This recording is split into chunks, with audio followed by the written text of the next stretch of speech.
আল্লাহ অত্র এলাকার মধ্যে এই প্রতিষ্ঠানকে তুমি কবল মঞ্জুর করিয়া নাও। আল্লাহ সত্যিকার অর্থে হে আল্লাহ খাঁটি দিনী প্রতিষ্ঠান হিসেবে কবল মঞ্জুর করিয়া নাও।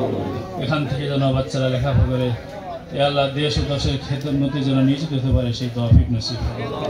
এ আল্লাহ যারা প্রতিষ্ঠানকে ভালোবেসে অর্থ করি এ আল্লাহ সময় বুদ্ধি পরামর্শ দিয়েছে এ আল্লাহ বিশেষ করে অত্র এলাকার এমপি মহোদয় সাহেব এ আল্লাহ যিনি এ আল্লাহ কথা বললেন এ আল্লাহ ইনি আর্থিক সহযোগিতা করলেন এ আল্লাহ তার এই সহযোগিতা কবল মঞ্জুর করিয়া দাও। সকলকে আল্লাহ দিনের খাদেম হিসেবে কবল মঞ্জুর করিয়া দাও। এ আল্লাহ প্রতিষ্ঠান দিন দিন তরক্কি উন্নতি দান করিয়া দাও। যা ধরনের অভাব অনটন আল্লাহ সকল অভাব অনটনকে তুমি পূর্ণ করিয়া দাও। এ আল্লাহ যারা প্রতিষ্ঠানকে ভালোবাসে বিভিন্নভাবে সহযোগিতা করেছে সকলের সহযোগিতায় কবল মঞ্জুর করিয়া দাও। ওয়াসাল্লাল্লাহু তাআলা আলা খায়রি খালকিহি মুহাম্মাদিন ওয়া আলা আলিহি ওয়া আসহাবিহি আজমাইন ওয়ারহামনা মাআহুম বিরহমাতিকা ইয়া আরহামার রাহিমিন।